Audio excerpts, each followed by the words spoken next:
ഇടുക്കി.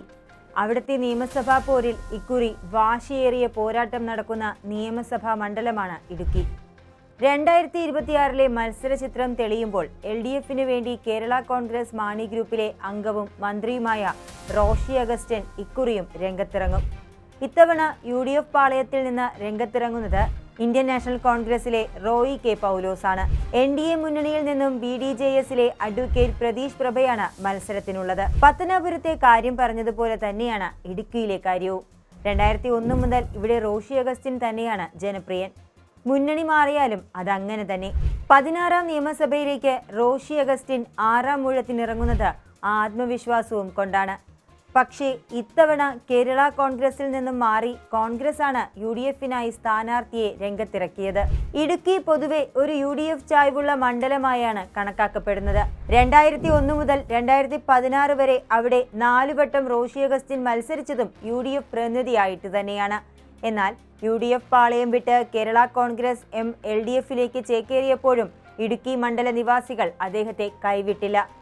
നമുക്ക് മുൻ ഇലക്ഷനുകളിലെ വിധി ഒന്ന് പരിശോധിക്കാം. 2001 13,719 വോട്ടുകളുടെ ലീഡിനാണ് റോഷി അഗസ്റ്റിൻ എതിരാളിയായ സ്വതന്ത്ര സ്ഥാനാർത്ഥി MS ജോസഫിനെ തോൽപ്പിച്ചത്. 2006 ആ ലീഡ് CPM സ്ഥാനാർത്ഥിയായ CV വർഗീസിനെതിരെയായപ്പോൾ 16,340 ഉയർന്നു. 2011 റോഷി അഗസ്റ്റിന്റെ ലീഡ് 17,806 ആയിരുന്നു. എതിരാളി മുൻപത്തെ അതേ ആൾ തന്നെ CPMലെ CV വർഗീസ്.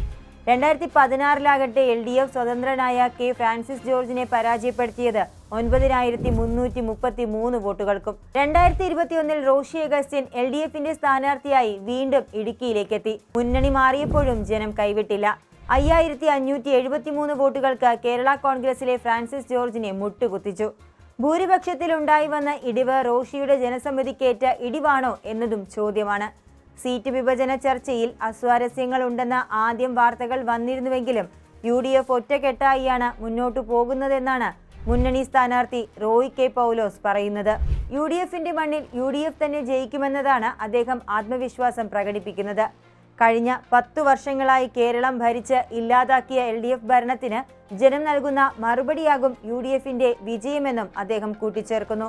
2024 തിരഞ്ഞെടുപ്പിൽ കോൺഗ്രസിന്റെ ഡീൻ കുര്യാക്കോസ് ആണ് ഇടുക്കി പാർലമെന്റ് മണ്ഡലത്തിൽ വിജയിച്ചത്. അദ്ദേഹത്തിന്റെ ഇടുക്കി നിയമസഭാ മണ്ഡലത്തിലെ ലീഡ് 15,595 ആയിരുന്നു. 2025 തദ്ദേശ സ്വയംഭരണ സ്ഥാപനങ്ങളിലേക്കുള്ള തെരഞ്ഞെടുപ്പിൽ ആകെ UDFന്റെ വോട്ടുകളിൽ നേടിയ ലീഡ് ഇതിനോട് അടുത്തു നിൽക്കുന്നത് തന്നെയായിരുന്നു. 15,750 വോട്ടുകൾക്കാണ് LDFനെ അവർ 2ാം സ്ഥാനത്തേക്ക് തള്ളിയത്. ഈ കണക്കുകൾ നമുക്ക് നൽകുന്ന സൂചന മുൻ നിയമസഭാ തെരഞ്ഞെടുപ്പുകളെ പോലെ ഇത്തവണ റോഷി അഗസ്റ്റിൻ എന്ന വ്യക്തിപ്രഭാവം കൊണ്ട് മാത്രം അവിടെ ജയിക്കാൻ സാധിക്കണമെന്നില്ല എന്ന ചിത്രമാണ്. UDF ഒറ്റക്കെട്ടായി ശ്രമിച്ചാൽ ഇടുക്കിയിലെ ജനമനസ്സിനെ മുൻപെന്ന പോലെ തങ്ങൾക്ക് അനുകൂലമാക്കാൻ അവർക്ക് സാധിക്കും. ഇടുക്കി DCC പ്രസിഡന്റ് കൂടിയായിരുന്ന റോയി കെ പൗലോസ് അവിടുത്തെ ജനമനസ്സറിയുന്ന കർഷക തൊഴിലാളികളും മലയോര നിവാസികളും അധിവസിക്കുന്ന പ്രദേശത്തെ പ്രശ്നങ്ങളെക്കുറിച്ച് മനസ്സിലാക്കുന്ന ഒരാളാണ്. 2020 കേരള കോൺഗ്രസ് LDFിലേക്ക് വന്നതോടെ പരമ്പരാഗത ക്രിസ്ത്യൻ കുടിയേറ്റ കർഷകരുടെ അടക്കം വോട്ടുകൾ അങ്ങോട്ട് മറിഞ്ഞു എന്ന് തന്നെ പറയാം. എന്നാൽ കഴിഞ്ഞ 5 വർഷങ്ങളിലെ കാര്യമെടുത്താൽ മന്ത്രി കൂടിയായ റോഷി അഗസ്റ്റിന്റെ മണ്ഡലമായിട്ടും ആദിവാസി മേഖലയിലേക്ക് ക്ഷേമപ്രവർത്തനങ്ങളൊന്നും കാര്യമായി നടക്കുന്നില്ല എന്നുള്ളത് ഒരു ന്യൂനതയായി എടുത്തു പറയാവുന്നതാണ്. അവിടെ കേരള കോൺഗ്രസ് എമ്മിനും LDFനും ഒരു വോട്ട് വിള്ളൽ തന്നെ പ്രതീക്ഷിക്കാം. വന്യജീവി സംഘർഷങ്ങൾ ചർച്ചയാകുന്ന പ്രദേശങ്ങൾ കൂടി ഉൾപ്പെടുന്നതിനാൽ ഇക്കാലമത്രയും അവർ അനുഭവിച്ച പ്രശ്നങ്ങൾക്ക് പരിഹാരമായോ എന്നുള്ളതും ഒരു ചോദ്യചിഹ്നമാണ്. പ്രത്യയശാസ്ത്രങ്ങളെക്കാൾ ജനങ്ങളോടുള്ള പ്രതികരണ ശേഷിക്കാണ് ഇടുക്കിയിൽ മുൻഗണന. അതുകൊണ്ട് തന്നെ ജനസമ്മതി ഒരു ഘടകമാണ്. ജനങ്ങൾക്കിടയിലേക്ക് ഇറങ്ങി അവരുടെ പ്രശ്നങ്ങൾ മനസ്സിലാക്കി അവർക്ക് വേണ്ടതെന്താണെന്ന് തിരിച്ചറിഞ്ഞ് പ്രവർത്തിക്കുന്നവരിലാണ് ഇടുക്കി നിവാസികൾ അവരുടെ നേതാവിനെ കാണുന്നത്. വ്യക്തിയിൽ ഒരു മാറ്റം അനിവാര്യമെന്ന് ഇടുക്കിയിലെ ജനങ്ങൾ ചിന്തിച്ചാൽ റോഷി അഗസ്റ്റിൻ എന്ന ഇടതുമുന്നണിക്കാരനെ വിട്ട് അവർ UDFിലേക്ക് തന്നെ ഇടുക്കിയെ എത്തിക്കും.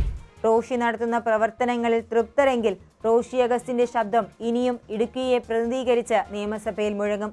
കൈപ്പത്തി ചിഹ്നത്തിൽ റോയി കെ പൗലോസും LDF സഖ്യത്തിൽ നിന്ന് റോഷി അഗസ്റ്റിനും മത്സരത്തിന് കച്ചമുറുകുമ്പോൾ ആരവിടെ കൂടുതൽ ജനകീയനെന്ന് നമുക്ക് മെയ് 4 അറിയാം.